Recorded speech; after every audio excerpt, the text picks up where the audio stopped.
നമസ്കാരം, ഭാരത് ലൈവിലേക്ക് സ്വാഗതം. നമസ്കാരം പ്രശാന്ത്. നമസ്കാരം. കേരളം ഉറ്റുനോക്കിക്കൊണ്ടിരുന്ന ഏറ്റവും സുപ്രധാനമായൊരു വാർത്തയാണ് ഇപ്പോൾ പുറത്തു വന്നിരിക്കുന്നത്. CMRL നൽകിയ ED ഉദ്യോഗസ്ഥരുടെ അന്വേഷണം തടസ്സപ്പെടുത്തണം എന്നാവശ്യപ്പെട്ട് CMRL നൽകിയ ഹർജി ഹൈക്കോടതി തള്ളിയിരിക്കുന്നു. ഹൈക്കോടതി ഡിവിഷൻ ബെഞ്ച് EDക്ക് അന്വേഷണം തുടരാമെന്ന വ്യക്തമായ നിർദ്ദേശം നൽകിയിരിക്കുന്നു. രാഹുൽ നവീൻ, ED ഡയറക്ടർ രാഹുൽ നവീൻ കൊച്ചിയിലുണ്ട്. അല്പസമയത്തിനകം നിർണായകമായ യോഗം ആരംഭിക്കും. അതിലല്ല കാര്യം, എങ്ങനെയാകും CMRLലെ ഡയറക്ടർമാരെയും MDയും അടക്കം വീണ വിജയനെയും അടക്കം എങ്ങനെയാകും ED ഇനി കൈകാര്യം ചെയ്യുകയെന്നും ആ യോഗത്തിൽ തീരുമാനമാകും. എന്തായാലും ഇനി ED ഉദ്യോഗസ്ഥർക്ക് തിരുവനന്തപുരത്തേറ്റ ആക്രമണം, ആ ആക്രമണത്തിൽ എന്ത് തുടർ നടപടിയെടുക്കണമെന്ന് രണ്ടാമതൊരു അജണ്ടയായിട്ട് ആ യോഗം ചർച്ച ചെയ്യും. കാരണം EDയുടെ തന്ത്രപ്രധാനമായ പദവിയിലിരിക്കുന്ന ആളാണ് അതിൻ്റെ ഡയറക്ടർ രാഹുൽ നവീൻ.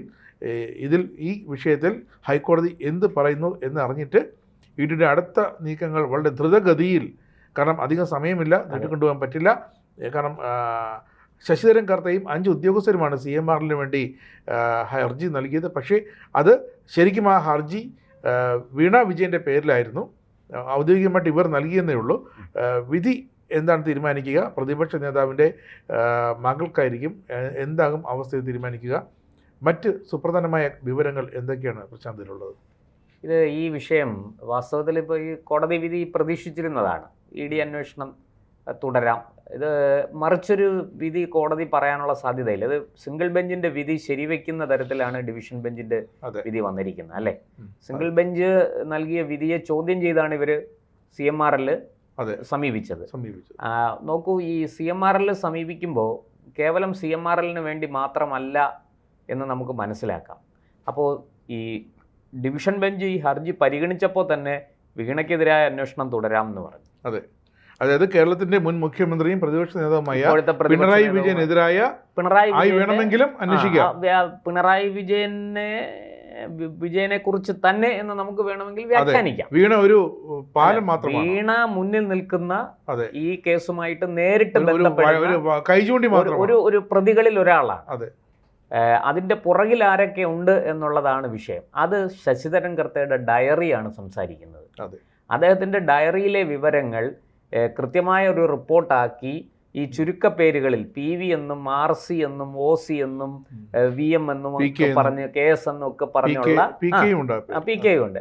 അപ്പോൾ ഇതെല്ലാം ചുരുക്കപ്പേരിൽ വരുന്ന ഈ സാധനങ്ങൾ, ഈ പേരുകളെല്ലാം ആരൊക്കെയാണെന്നും എന്തൊക്കെയാണ് ഇവർ നടത്തിയ സാമ്പത്തിക ഇടപാടുകളെന്നും ഉള്ളത് കൃത്യമായ റിപ്പോർട്ട് SFIOയുടേതുണ്ട്, ഇപ്പോഴത്തെ EDയുടേതുണ്ട്.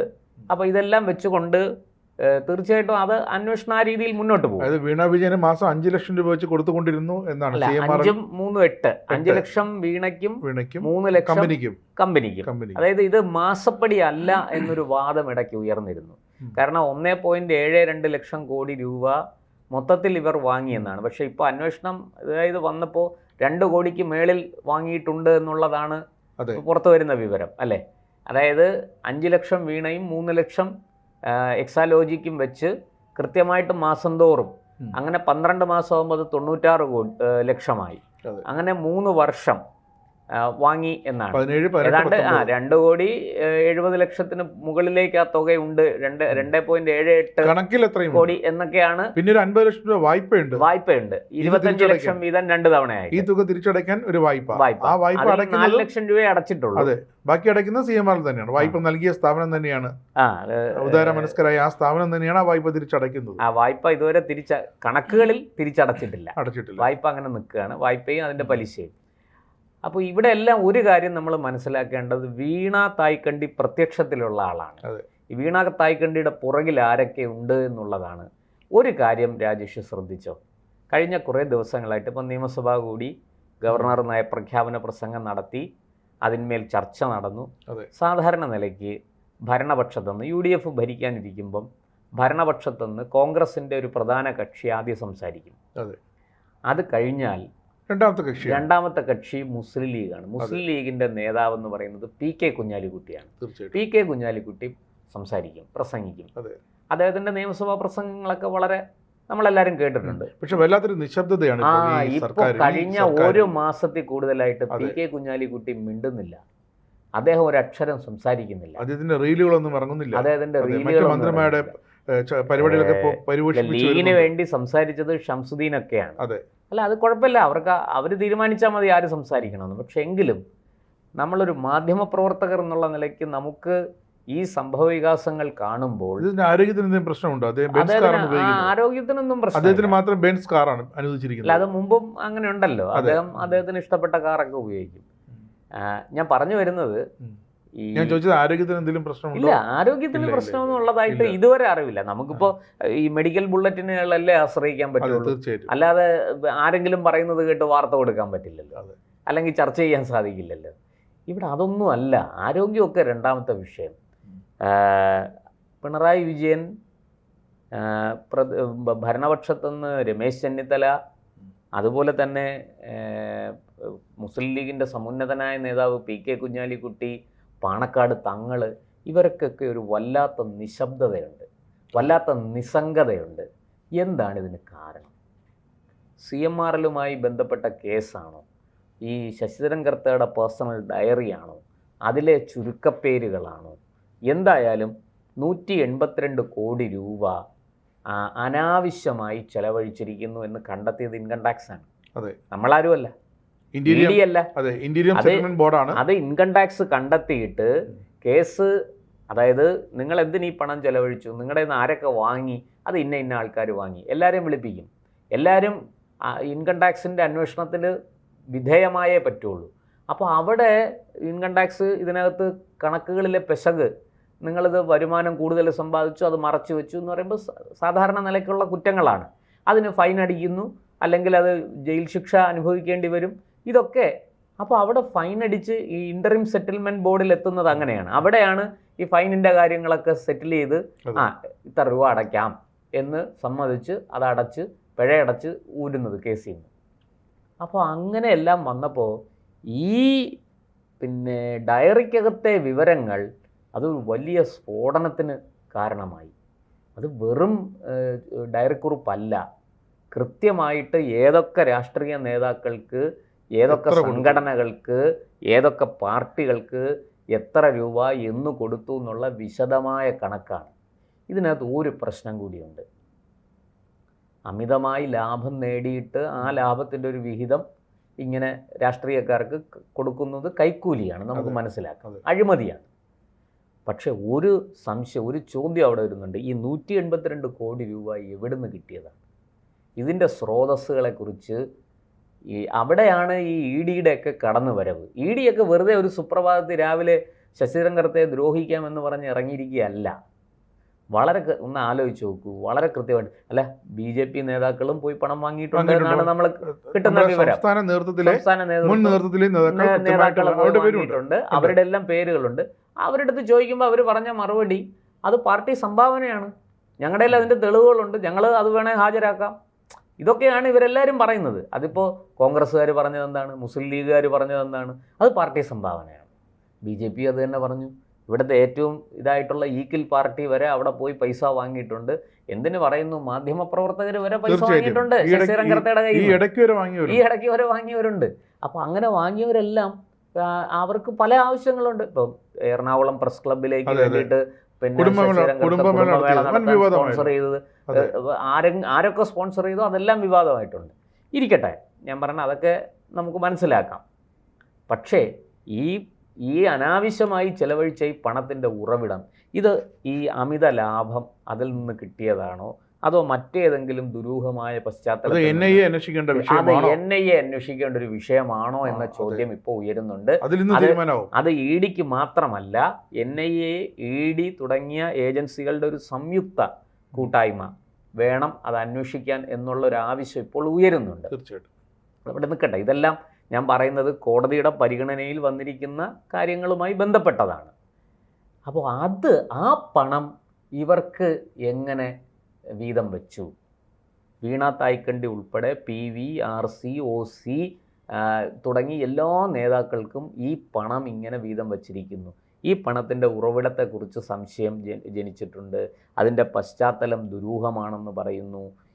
ആ പണം ഈ നേതാക്കൾക്ക് പങ്കുവച്ചതാണ് ഇവിടുത്തെ വിഷയം. അതാണ് കുഞ്ഞാലിക്കുട്ടിയുടെ മൗനം, അതാണ് രമേശ് ചെന്നിത്തലയുടെ മൗനം, അതാണ് പിണറായി വിജയൻ്റെ മൗനം. പാർട്ടിക്കാരെ ഇളക്കി വിട്ട് മകളെ തേടി ഇ.ഡി. വന്നപ്പോൾ പാർട്ടിക്കാരെ ഇളക്കി വിട്ട് ഈ പ്രശ്നങ്ങളൊക്കെ ഉണ്ടാക്കിയതിൻ്റെ കാരണം ഇതല്ലേ എന്ന് ന്യായമായൊരു സംശയം ഇവിടെ ഉയരുന്നുണ്ട്. ശശിധരൻ കർത്തയുടെ ആലുവയിലുള്ള നെൽപ്പാടത്ത് വിളഞ്ഞ നെല്ല് കൊയ്ത് അത് മെതിച്ച് ചാക്കിലാക്കി അത് വിറ്റ പണമാണ് കൊടുത്തതെന്ന് പറഞ്ഞ് നമുക്ക് സമ്മതിക്കാം. ശരി, കർത്ത അധ്വാനിച്ചുണ്ടാക്കിയ ആ നെല്ലിന്റെ അതിന്റെ ലാഭവിഹിതം കൊടുത്തു, നെല്ലിന്റെ വീതം കൊടുത്തു. പക്ഷേ ധാതു വിറ്റ കരിമണൽ, അതെ, കരിമണൽ ധാതു സമ്പത്ത് വേർതിരിച്ച് വിറ്റ അതിന്റെ കമ്മീഷനാണോ? അതെ എങ്കിൽ കാരണം എന്താ വെച്ചാൽ ഇത് ശശിധരൻ കർത്ത പോയിട്ട് കരിമണൽ കൊട്ടേഷൻ എടുക്കുന്നു, അവിടെ ധാതു ഖനനം ചെയ്യാൻ കൊട്ടേഷൻ എടുക്കുന്നു. കൊട്ടേഷൻ എടുത്തിട്ട് ഇത് വിറ്റു, ആരും ചോദിക്കാനില്ല. കാരണം അത് ഞാൻ അധ്വാനിച്ചുണ്ടാക്കി അല്ലെങ്കിൽ എൻ്റെ പ്രയത്നം കൊണ്ടുണ്ടാകുന്നത് ആർക്ക് വിൽക്കണമെന്ന് ഞാനാണ് തീരുമാനിക്കുന്നത്. കാശ് കൂടുതൽ കിട്ടുന്നവർക്ക് ഞാൻ കൊടുക്കും, ഇത്രയേ ഉള്ളൂ. പക്ഷെ ഇവിടെ അതല്ല. KSIDCക്ക് 13.5%, 13.25% ഷെയറുണ്ട്. അതങ്ങനെ വിൽക്കാൻ പറ്റില്ല.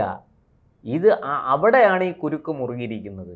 ഇപ്പം മനസ്സിലായില്ല എന്തിനാണ് സുപ്രീം കോടതിയിൽ നിന്ന് മുന്തിയ വക്കീലന്മാരെ കൊണ്ടുവന്ന് മകൾക്ക് വേണ്ടി കേസ് വാദിപ്പിച്ചത് എന്ന് മനസ്സിലായില്ലേ? കാരണം എതിർഭാഗത്തേക്കുന്ന NIA-യും ED-യും വരാൻ പോകുന്നത് NIA ആണ്. ED-യുടെ കാര്യത്തിൽ ഇന്ന് തീരുമാനം ഉണ്ടാകും. ഹർജി, അതായത് CMRLന്റെ അപ്പീൽ തള്ളി. ഇപ്പോൾ ഏറ്റവും പുതിയ വിവരം വരുന്നത് എന്താണെന്ന് വെച്ചാൽ CMRLന്റെ അഭിഭാഷകർ കോടതിയോട് ആവശ്യപ്പെട്ടിട്ടുണ്ട് 2 ആഴ്ചത്തെ സമയം. 2 ആഴ്ച എന്തിനാണ് ഈ 2 ആഴ്ചത്തെ സമയം ചോദിക്കുന്നത്? അറസ്റ്റ് ഒഴിവാക്കാനാ. അതെ, CMRLന്റെ ആരൊക്കെയാണോ കേസിൽ പ്രതിയായിരിക്കുന്നത്, ഒപ്പം എക്സാലോജിക്കുമായി ബന്ധപ്പെട്ട ആരൊക്കെയാണോ ഇവരെല്ലാം ഞങ്ങൾക്ക് സുപ്രീം കോടതിയിൽ അപ്പീൽ പോകാൻ 2 ആഴ്ചത്തെ സമയം തരണം എന്ന് വെച്ചാൽ 2 ആഴ്ചത്തേക്ക് അറസ്റ്റ് നീട്ടി വെക്കണമെന്നാണ്. അതിൽ കോടതി എന്ത് തീരുമാനിക്കുമെന്ന് നമുക്കറിയില്ല. സ്വാഭാവികമായിട്ടും നിങ്ങൾ അപ്പീൽ കൊടുക്കുകയോ കൊടുക്കാതിരിക്കുകയോ ED-ക്ക് അന്വേഷണവുമായിട്ട് മുന്നോട്ട് പോകാം. ഇനി അറസ്റ്റിന്റെ കാര്യങ്ങളുണ്ടെങ്കിൽ അത് അപ്പം വരുമ്പോൾ നമുക്ക് നോക്കാം എന്ന് കോടതി പറയും എന്നാണ് സ്വാഭാവികമായൊരു നടപടിക്രമം. ഇതിൽ ED ഈ CMRLന്റെ ആണ് ആവശ്യമെങ്കിലും ED അങ്ങോട്ട് കനിഞ്ഞ് വീണ വിജയന്റെ അറസ്റ്റ് അല്ലെങ്കിൽ സമൻസ് അയക്കൽ, ചോദ്യം ചെയ്യൽ വെള്ളിയാഴ്ച വരെ അതും അവരൊരു സ്റ്റാറ്റസ് കോയിൽ നിർത്തിയിരുന്നു. അല്ല, അത് ഇവിടെ അതൊക്കെ ഒരു മര്യാദയാണ്. അതെ. അപ്പോൾ അതിനപ്പുറത്ത് ഈ ഞാനിപ്പോൾ പറഞ്ഞ ഇവരെയൊക്കെ ഒരുമിച്ചിരുത്തി ചോദ്യം ചെയ്യണം. അല്ല, ഇവരെ ഒറ്റയ്ക്കൊറ്റയ്ക്കും ചോദ്യം ചെയ്യണം, ഒരുമിച്ചിരുത്തിയും ചോദ്യം ചെയ്യണം. ഒറ്റയ്ക്കൊറ്റയ്ക്ക് ചോദ്യം ചെയ്ത് വിവരങ്ങൾ ശേഖരിച്ചതിന് ശേഷമാണ് ഒരുമിച്ചിരുത്തി ചോദ്യം ചെയ്യേണ്ടത്. അപ്പോൾ ഇവർക്ക് പരസ്പരം ഇവരാദ്യം പറഞ്ഞ കാര്യങ്ങൾ ED-യുടെ കയ്യിലുണ്ട്. രണ്ടാമത് വീണ്ടും പറയുമ്പോൾ അതിനകത്ത് വ്യത്യാസം വരുമോ ഇല്ലയോ എന്നറിയാൻ കഴിയും. അങ്ങനെ ഒരുപാട് കാര്യങ്ങളുണ്ട്. ഇതിപ്പോൾ സംഭവിക്കാൻ പോകുന്നത് ഈ നമ്മളൊന്ന് PV ആയാലും PK ആയാലും AK ആയാലും ഈ നേതാക്കളെല്ലാം KS ആയാലും ഈ നേതാക്കളെല്ലാം ഇരുത്തി ചോദ്യം ചെയ്യുമ്പോൾ അവിടെ ഇടനിലക്കാരി എന്ന വിളിപ്പേര് വീഴാൻ പോകുന്നത് ഈ വീണ വിജയനാണ്. വീണ തായ്ക്കണ്ടി. ശരി. എന്നാൽ വീണ തായ്ക്കണ്ടി, കാരണം ഈ വീണ രാഷ്ട്രീയത്തിലില്ല, SFIയിൽ പോലും പ്രവർത്തിച്ചിട്ടില്ല. രാഷ്ട്രീയക്കാരി എന്ന് അവകാശപ്പെടാൻ ഒരു തരത്തിലും അവകാശപ്പെടാൻ പറ്റില്ല. ഒരു രാഷ്ട്രീയക്കാരന്റെ മകളെന്ന് വേണമെങ്കിൽ പറയാം. അപ്പോൾ ഒരു ഇടനിലക്കാരി എന്നൊരു റോൾ മാത്രമാണ്, സ്വാധീനിക്കാൻ കഴിയുന്ന ബന്ധുത്വമുള്ളയാൾ. അതെ എന്നാണ്. അതവിടെ നിൽക്കട്ടെ. ഞാൻ പറഞ്ഞു വന്നത് 2 ആഴ്ചത്തെ അവധി ചോദിക്കുന്നതിന്റെ അടിസ്ഥാനം മനസ്സിലായില്ല. സമൻസ് അയക്കരുത്, അറസ്റ്റ് ചെയ്യരുത്. ആ സമയം കൊണ്ട് ഞങ്ങൾ സുപ്രീം കോടതി പോയി എങ്ങനെയെങ്കിലും ഞങ്ങൾ ആരുടെയെങ്കിലും കാല് പിടിച്ചിട്ടാണെങ്കിൽ അല്ല, ആ സമയം കൊണ്ട് ED വിളിച്ചു വരുത്താൻ ചാൻസ് ഉള്ള സാധ്യതയുള്ള കക്ഷികളുണ്ടല്ലോ ഇതിൽ CMRLന്റെ ഭാഗത്തുള്ള അവർക്കൊക്കെ കൃത്യമായിട്ട് നിയമോപദേശം കൊടുക്കാം. ED വിളിച്ചു വരുന്നത് പെട്ടെന്ന് ചിലപ്പോൾ ഈ പിണറായി വിജയന്റെ വീട്ടിൽ വന്നതുപോലെ പെട്ടെന്ന് ഒന്ന് കൊണ്ടുപോയിരിക്കും. രാവിലെ 10 മണിയാകുമ്പോൾ ഓഫീസിലേക്ക് വാ എന്ന് പറഞ്ഞ് വിളിച്ചാൽ അപ്പോൾ അവർക്ക് പ്രിപ്പയർ ചെയ്യാൻ ഒരു ബ്രീഫിംഗ് വേണം. അതിന് വേണ്ടിയിട്ടാണ് എൻ്റെ ഒരു ഊഹം. അവര് ആൾറെഡി കുറെ പ്രിപ്പറേഷനൊക്കെ കഴിഞ്ഞു. പക്ഷെ ആ പ്രിപ്പറേഷൻ കൊണ്ടൊന്നും കാര്യമില്ല രാജേഷ് ജി. കാരണം ഇവിടെ വളരെ കൃത്യമായിട്ട് ഇതിനകത്ത് ഇനിയിപ്പോൾ സുപ്രീം കോടതി പോയി എന്നിരിക്കട്ടെ, അപ്പീൽ പോയി, സുപ്രീം കോടതി താൽക്കാലികമായിട്ടൊരു സ്റ്റേ കൊടുക്കും. പക്ഷെ കേസ് വാദം കേട്ടതിന് ശേഷം ഈ ഹർജി തള്ളുമോ കൊള്ളുമോ? ഈ ഹർജി തള്ളാനല്ലേ സാധ്യത. ഹൈക്കോടതി സിംഗിൾ ബെഞ്ചും ഡിവിഷൻ ബെഞ്ചും തള്ളിയ ഒരു ഹർജി ഒരു കേസിൽ സംശയാസ്പദമായ കാര്യങ്ങളുണ്ട്, ഇത് അന്വേഷിക്കണം എന്ന് ED പറയുമ്പോൾ, അല്ല ഇനി ഒരു കഴമ്പും ഇല്ലെന്നിരിക്കട്ടെ, ഈ കേസ് മുഴുവനും ഫാബ്രിക്കേറ്റഡ് ആണെന്നിരിക്കട്ടെ, പക്ഷെ സുപ്രീം കോടതിയിൽ ചെന്ന് ED പറയുകയാണ് അല്ല ഞങ്ങൾക്ക് ചില സംശയം, ഞങ്ങൾ ചെന്നപ്പോൾ ഞങ്ങൾ ആക്രമിച്ചു ഉപദ്രവിച്ചു തെളിവെടുക്കാൻ പറ്റിയില്ല. അതൊക്കെ രണ്ടാമത്തെ കാര്യം. ഞാൻ പറയുന്ന പ്രഥമ ദൃഷ്ടിയ ഞങ്ങൾ ഇതിൽ ചില കുഴപ്പങ്ങൾ കാണുന്നുണ്ട്, ഞങ്ങളെ അന്വേഷിക്കാൻ അനുവദിക്കണം എന്ന് പറഞ്ഞാൽ ഇന്ത്യയിലെ ഏറ്റവും താഴെ തട്ട് തൊട്ട് അങ്ങ് അപ്പെക്സ് കോർട്ട് വരെ, നമ്മുടെ ഉന്നത നീതിപീഠം ആയ സുപ്രീം കോടതി വരെ എതിർക്കുമോ അനുകൂലിക്കുമോ? തീർച്ചയായിട്ടും അനുകൂലിക്കും. ഈ നമ്മുടെ സിംഗിൾ ബെഞ്ച് ചോദിച്ചതും അത് തന്നെയാണ്.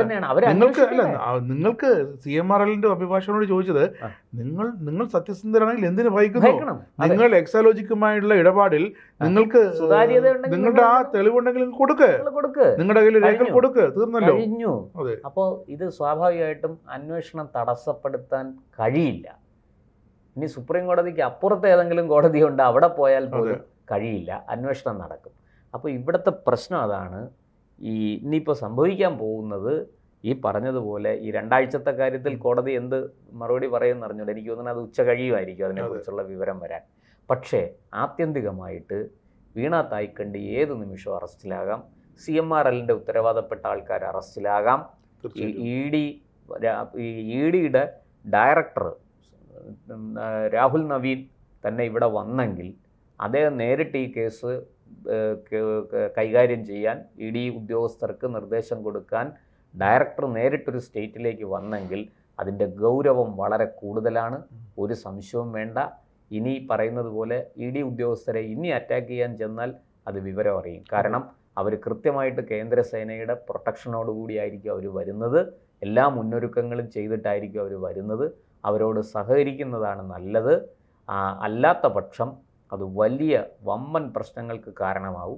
VD സതീശൻ എന്ന മുഖ്യമന്ത്രിയെ സംബന്ധിച്ച് അദ്ദേഹത്തിൻ്റെ മുഖ്യമന്ത്രി പദവും അദ്ദേഹത്തിൻ്റെ സർക്കാരിനെയൊക്കെ സംരക്ഷിക്കാൻ അദ്ദേഹത്തിന് ബാധ്യതയുണ്ട്. അതുകൊണ്ട് അദ്ദേഹം ലോ ആൻഡ് ഓർഡർ സിറ്റുവേഷൻ കൈകാര്യം ചെയ്യാൻ ഒരു പാർട്ടിക്കാരനെ അനുവദിക്കില്ല. പോലീസിനെ ഉപയോഗിച്ച് അത് ശക്തമായിട്ട് അടിച്ചമർത്തും, കർശനമായ നടപടികൾ. ഇനിയൊരു പാളിച്ച ഉണ്ടാകില്ല. കാരണം അങ്ങനെ ഉണ്ടായാൽ അത് മുഖ്യമന്ത്രിയുടെ ഇന്റഗ്രിറ്റി ചോദ്യം ചെയ്യപ്പെടും. ഇപ്പോൾ തന്നെ നാണം കെട്ടു കേരള പോലീസിനെ CPM പിണറായി പോലീസ് നാണം കെടുത്തി. അപ്പോൾ അത് ഇനി ഉണ്ടാകാൻ VD സതീശൻ അനുവദിക്കില്ല, രമേശ് ചെന്നിത്തല അനുവദിക്കില്ല. കാരണം അവർക്കത് വലിയ നാണക്കേടാണ്. ഇപ്പോൾ തന്നെ കണ്ടില്ലേ, ഒന്നും മിണ്ടാൻ പറ്റാത്ത അവസ്ഥയാണ്. അത് ഇനിയിപ്പോൾ സംഭവിക്കാൻ പോകുന്നത് ആ തരത്തിൽ എന്തെങ്കിലും അക്രമസംഭവങ്ങൾ ഉണ്ടാക്കാൻ അക്രമസംഭവങ്ങൾക്ക് നേതൃത്വം കൊടുക്കാൻ ശ്രമിച്ചാൽ അത് വലിയ തിരിച്ചടിയായിരിക്കും പാർട്ടിക്ക്. അത് തീർച്ചയായിട്ടും പ്രതിപക്ഷ നേതാവിനും അദ്ദേഹത്തിൻ്റെ കുടുംബത്തിനും അത് തിരിച്ചടി തന്നെയാവും. അത് കാര്യങ്ങൾ കൂടുതൽ സങ്കീർണമാക്കും. അതുകൊണ്ട് EDയുമായിട്ട് സഹകരിക്കുന്നതാണ് നല്ലത്.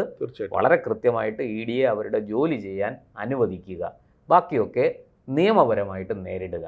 ഇതല്ലാതെ മറ്റു വഴികളില്ല.